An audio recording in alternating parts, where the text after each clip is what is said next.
Hello students, welcome back.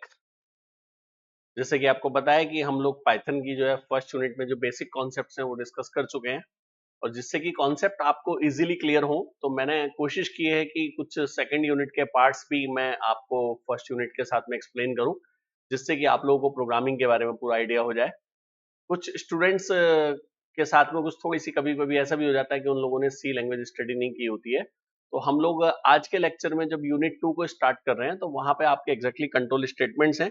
Control statements के साथ में ये है कि यदि आप लोगों को सिंटैक्स पता है, वेल एंड गुड, हम लोगों ने लास्ट क्लास में डिस्कस भी किए थे और हमने उनके प्रैक्टिकल एग्जांपल्स भी लिए थे। लेकिन मैं फिर भी एक बार डिटेल में ले रहा हूं, जिससे कि जिन लोगों ने किया हुआ उनका रिवीजन हो जाए और जिन लोगों ने नहीं किया हुआ है वो उससे गो थ्रू हो जाएंगे। ठीक है ना। कंट्रोल स्टेटमेंट्स का मतलब है ऐसे स्टेटमेंट जिनकी हेल्प से हम लोग अपने प्रोग्राम को कंट्रोल करते हैं। और जनरली इसमें हमारे पास आते हैं if else, if else, else if को यहाँ पे एलिफ कहा जाता है, for loop, while loop. While loop और फॉर लूप के साथ में कुछ कीवर्ड यूज होते हैं लाइक ब्रेक, कंटिन्यू। एक कीवर्ड हमारे पास पास कीवर्ड है जो हम इफ में भी यूज कर सकते हैं, एल्स में भी, फॉर लूप में भी, वाइल लूप में भी। वो भी कीवर्ड हम डिस्कस करेंगे। और एक साथ में लूप के साथ यहाँ पे एल्स में लगा सकते हैं हम लोग, जो फीचर बाकी किसी लैंग्वेज में नहीं होती। यानी आप किसी लैंग्वेज में और किसी में ऐसा स्टेटमेंट नहीं लिख सकते, लेकिन यहाँ हम लोग वो एल्स स्टेटमेंट लग सकते हैं फॉर लूप के साथ या किसी और लूप के साथ। Let's start. सबसे पहले इफ की बात करते हैं। देखिए, जब भी कोई प्रोग्राम आप एग्जीक्यूट करा रहे हैं तो कई बार ऐसी सिचुएशन आती है कि जब आप चाहेंगे कि आपके कुछ स्टेटमेंट्स एग्जीक्यूट हो और कुछ स्टेटमेंट्स एग्जीक्यूट ना हो। It's depends upon some conditions. तो ऐसी कंडीशन के लिए हम लोग इफ स्टेटमेंट यूज करते हैं। जैसे ये यहाँ पे देखिए मैंने बताया हुआ है कि कोई वेरिएबल हमने लिया, लेट नंबर इज 10। अब if number is greater than 0 हमने कंडीशन लगाई है, तो ऑब्वियस है ये स्टेटमेंट हमारा क्या हो गया, ट्रू हो गया, क्योंकि नंबर की वैल्यू हमने 10 ली हुई है, number is greater than 0 is there. तो आपकी कंडीशन यदि ट्रू होगी तो जो इफ ब्लॉक आपका है वो एग्जीक्यूट हो जाएगा। और यदि कंडीशन फॉल्स है तो इफ ब्लॉक को वो स्किप कर देगा और वो डायरेक्ट आपका एल्स पे आ जाएगा।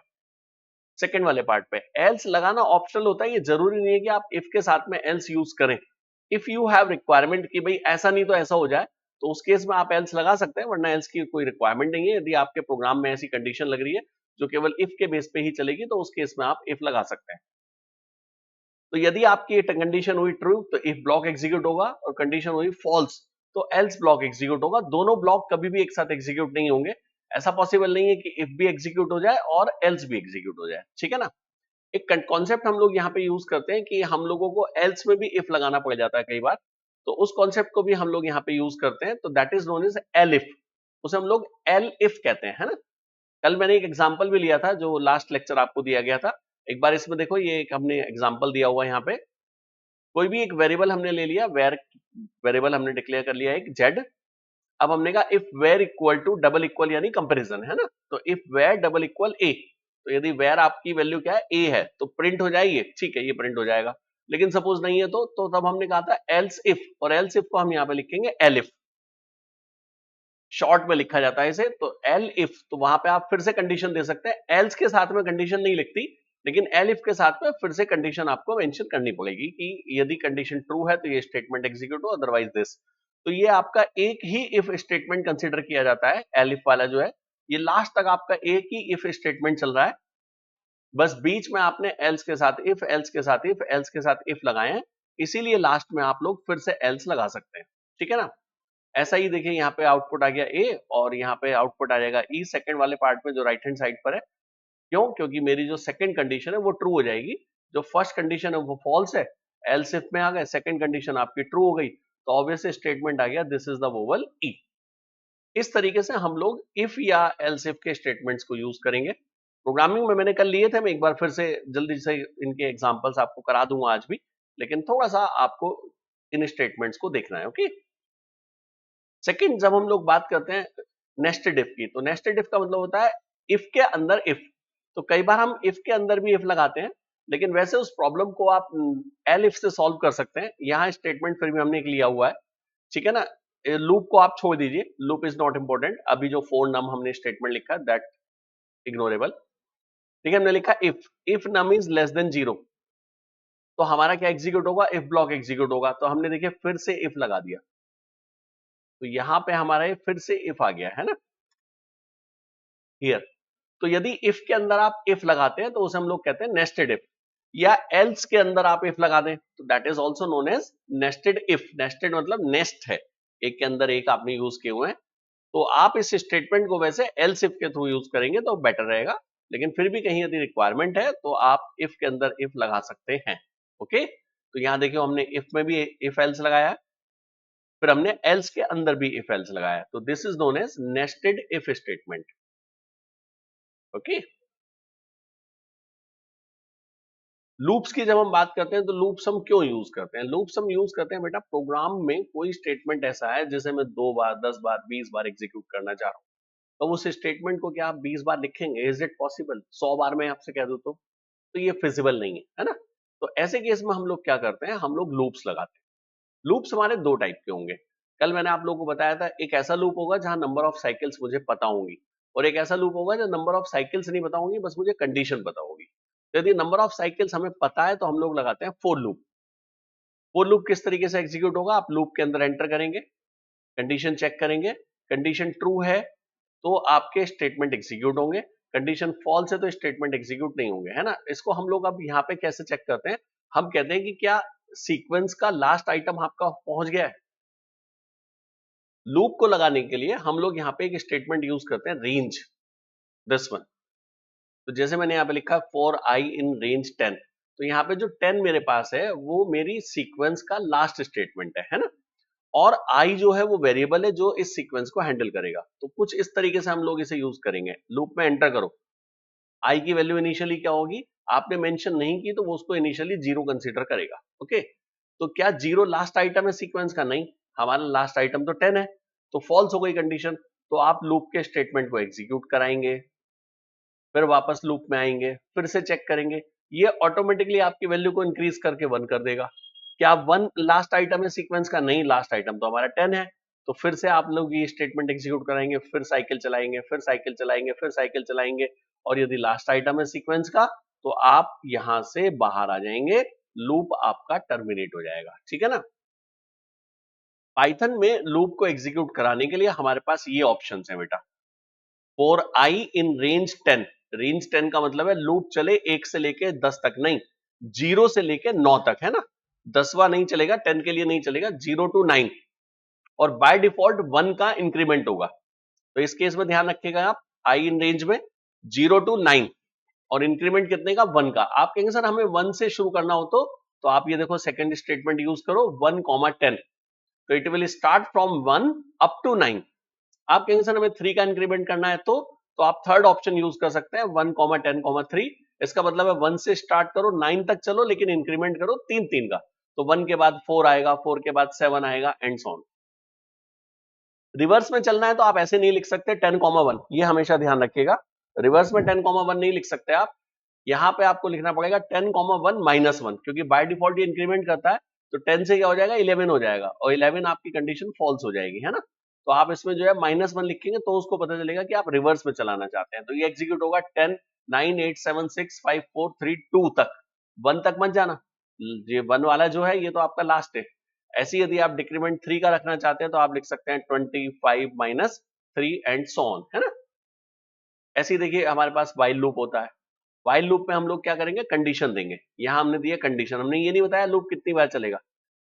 तो ये कंडीशन यदि आपकी ट्रू है तो स्टेटमेंट एग्जीक्यूट होते रहते हैं, फॉल्स है तो ये बाहर आ जाता है। जैसे हमने एक कंडीशन दिया while x greater than y, यदि x ग्रेटर देन y है तो चलो, वरना मत चलो, है ना?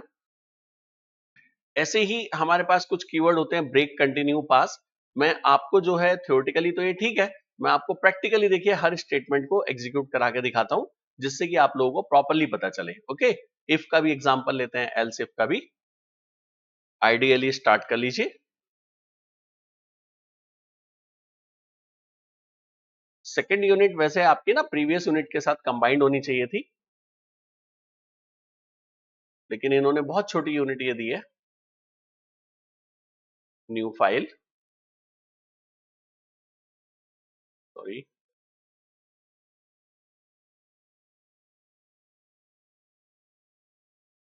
देखिए कल हमने जो स्टेटमेंट्स लिखे थे कुछ, तो मैं आपको अब कुछ स्टेटमेंट्स लिख के दिखाता हूं, बहुत इजीली आपको समझ में आएगा। देखिए हमने लिखा प्रिंट ए, तो ये आपका स्टेटमेंट एग्जीक्यूट होगा, प्रिंट बी ये स्टेटमेंट भी एग्जीक्यूट होगा, प्रिंट सी ये स्टेटमेंट भी एग्जीक्यूट होगा। अब हमने एक वेरिएबल लिया x5 and y is suppose 78। Condition is if x greater than y, greater than equal to, less than equal to, ऐसा कोई भी स्टेटमेंट आप लिख सकते हैं। फिर आप लगाएंगे कॉलन, कॉलन का मतलब है आप एक ब्लॉक बनाना चाह रहे हैं, है ना, जिसमें मल्टीपल स्टेटमेंट्स होंगे, और मेरे मल्टीपल स्टेटमेंट्स हैं ये x1, x2 and x3, these are my multiple statements. अब आप इफ के बाहर आ जाइए वापस बैक स्पेस प्रेस करके, तो जो मैंने D C D E statement लिखे हैं ये मेरे इफ कंडीशन के बाहर है, इनका इफ से कोई मतलब नहीं है। अब x की वैल्यू है 5 बेटा, y की value 78, if x is greater than y, condition क्या हो गई, फॉल्स। तो फॉल्स होने पे आपकी ये तीनों स्टेटमेंट एग्जीक्यूट नहीं होंगे। चेक करो, देखो F5 प्रेस कर दो, प्रोग्राम आपका चल जाएगा। स्टेटमेंट एग्जीक्यूट हुए ए बी सी डी ई, है ना, कहीं भी हमारा x1 x2 x3 आउटपुट नहीं आया। और अब कंडीशन कर दो true, ABC then x1 x2 x3 and DE, DE तो चलेंगे और एबीसी भी चलेंगे। एक बार इफ के अंदर आपको कंडीशन चेक करनी है, कंडीशन ट्रू है तो इफ ब्लॉक एग्जीक्यूट होगा, कंडीशन फॉल्स है तो इफ ब्लॉक एग्जीक्यूट नहीं होगा। ओके, नाउ एल्स का एक स्टेटमेंट लेते हैं हम लोग, यहीं आप लिख दीजिए एल्स, और एल्स के बाद भी आप क्या लगाएंगे, colon, print y1 print y2। ये दो स्टेटमेंट्स मेरे हैं एल्स में। कैसे बदले गए, दो ही हैं क्योंकि हमने इनको राइट साइड में शिफ्ट करके लिखा है, डी और ई से इनका कोई मतलब नहीं है ना। तो अब देखो या तो इफ चलेगा या एल्स चलेगा। कंडीशन ट्रू है तो इफ, एल्स नहीं चलेगा, और कंडीशन फॉल्स है तो एल्स चलेगा। फिर आपका ये नहीं चलेगा, ट्रू वाला पार्ट। चेक करो, देखो अभी क्या चला, x1 x2 x3, यानी कंडीशन ट्रू है। अब इसको कंडीशन को कर दो फॉल्स, तो देखिए एल्स वाला पार्ट चलेगा, y1 and y2, y1 and y2, है ना। बाकी स्टेटमेंट हमारे इफ और एल्स से रिलेटेड नहीं है, वो हमेशा एग्जीक्यूट होंगे। तो इस तरीके से आप लोग इफ और एल्स को यूज कर सकते हैं। एल्स ऑप्शनल है, जरूरी नहीं होता। Okay, now next is else if. हम क्या चाहते हैं कि भाई एल्स में भी एक इफ कंडीशन लगा दें, तो उसे हम लोग कहते हैं जनरली नेस्टेड, है ना। मैंने कहा this one, let X is greater than 100 colon. बेटा अब स्टेटमेंट ऐसा है कुछ, ध्यान से सुनना, ये जो सेकंड वाला इफ लगा है मेरा, ये एल्स के अंदर है ना। तो यदि कंडीशन ट्रू होगी तो y1 y2 चलेगा, वरना नहीं चलेगा। और कंडीशन हमने क्या लगाई है, x ग्रेटर देन 100 होना चाहिए, तो सॉरी x लेस देन 100 होना चाहिए, तो ये एग्जीक्यूट होगा, वरना नहीं, है ना।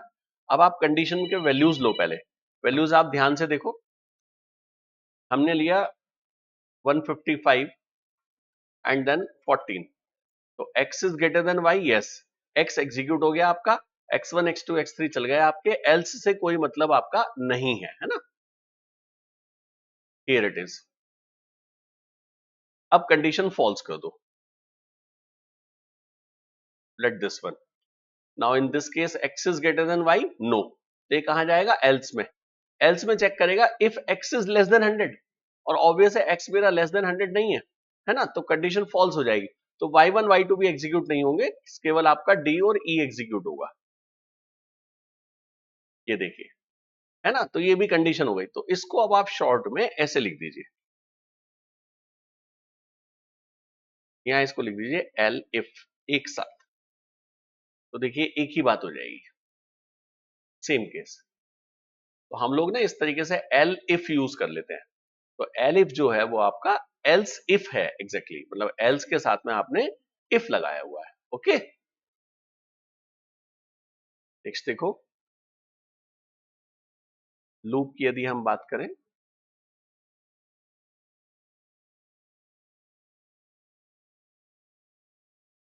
सी और डी स्टेटमेंट्स जो है मेरे, इनका लूप से कोई मतलब नहीं है। तो फॉर आई की जगह वेरिएबल कुछ भी ले सकते हैं बेटा, एक्स वाई जेड, है ना।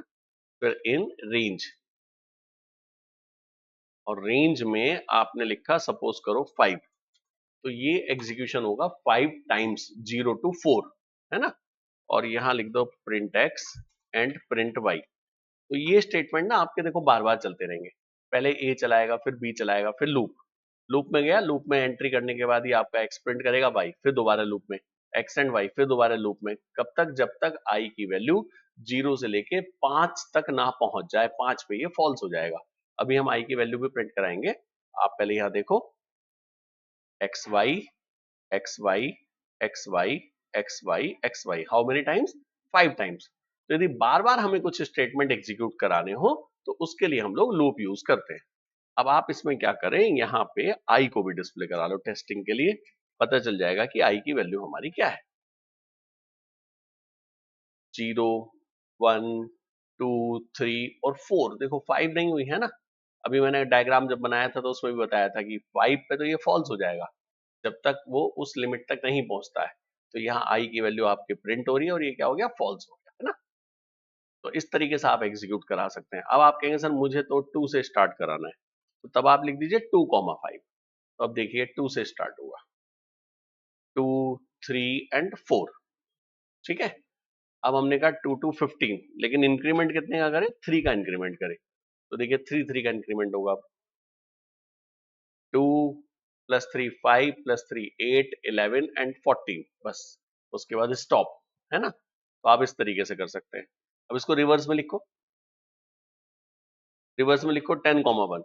तो ये नहीं चलेगा बेटा, क्योंकि ये इंक्रीमेंट करता है बाय डिफॉल्ट हमेशा, आप इंक्रीमेंट नहीं कर रहे है ना, तो इसलिए। तो यहाँ पे हमने क्या किया, हमने अब इसको कॉमा लगा के -1 लिख दिया, तो इसको पता चल जाएगा कि हम डिक्रीमेंट करना चाहते हैं, तब ये एग्जीक्यूट होगा।